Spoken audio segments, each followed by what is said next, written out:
The biggest issue that I was having was I would generate a lead on Facebook or Google or YouTube, and I would send it straight to the real estate agent. And so based on the numbers that we have today, so we do about 4,000 leads a week for real estate agents. And based on the numbers we have today, it's like 65% of leads come in after 5 p.m. and before 9 a.m. And about 31% of leads come in Saturday and Sunday. So AKA the majority of your leads, lion's share of your leads, are coming in when you really don't want to be answering the phone or talking to anybody. 100% agree. And so I'm sending all these leads to these agents, and then like the end of the 30 days would come up and they'd be like, your service sucks, right? This isn't working. I'm not closing any deals out of it. And I learned very quickly that they weren't calling the leads because I would like what's known as secret shop. I would put my own information in there or one of my team members' information in there, and we'd never get a call. So smart. Or I would literally, at the end of the meeting when they were going there to fire me, this is actually an example of what happened, like end of the month meeting, awesome. they went there to go fire me. I was like, yeah, let's meet in person so I can break it down.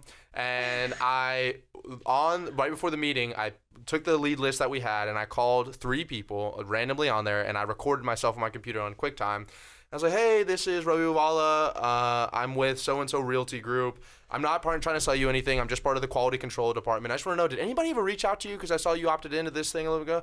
They're like, no, never got any calls or anything like that. I was like, oh, well, why have you here? Are you still interested in that? Yeah, we are very much interested. I'm like, great. Can I get a little more info? Took down all their information, what they're looking for. And then on top of it, we secret shopped them twice in that month as well. Never heard a phone call, text message, email. So I go to the broker. They were prepared to fire me, and I was like, before you do that, let me just show you this. And I showed them the recording. I gave them that lead, which they ended up closing. And then on top of it, I showed them the secret shopping, and they had just been dishing out their leads to the real estate agents. And most real estate agents, if you're not paying for the leads, you don't really give a shit, right? That's the truth of the matter. So then they had a whole talk with the real estate, and then it ended up being, they're still a client of mine to this day. They're going to listen to this podcast and laugh when they hear this story. So long story short, I realized that I could keep on trying to do that for every single one of our clients and just be like, no, it's your guys' fault. You guys aren't closing the deals. Or I could figure out a way that I can take that off the agent's hands, charge a little bit more, and then just give them appointments.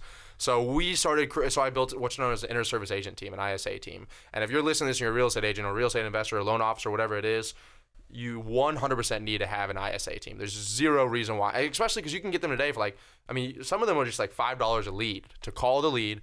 And they do, like the ones that we have, they'll do 12 touch points over 8 days, call, email, and text. Wow. And they try to find out, are they buyers or sellers? What's their price point? What's their time frame? Are they pre-approved? What are they looking for? Et cetera, et cetera. And once we were able to add that into the process, all of a sudden our conversion started shooting up, right? We went from like no closings to an average 2 to 3% closings of the leads that we sent them, which is awesome from real cold traffic, from nobody knowing before. So when people say that leads are shit, which is the case, I get it, I really do. The follow-up shit. It's really it's the follow-up is really, I don't care if it's Zillow, Realtor.com, Facebook, YouTube, Google, or a referral. It's really honestly comes down to the follow-up. And if you can just have some kind of systemized process in place that you're not even a part of it and you have somebody else doing, even if it's like just an assistant or a third-party company doing that qualification process.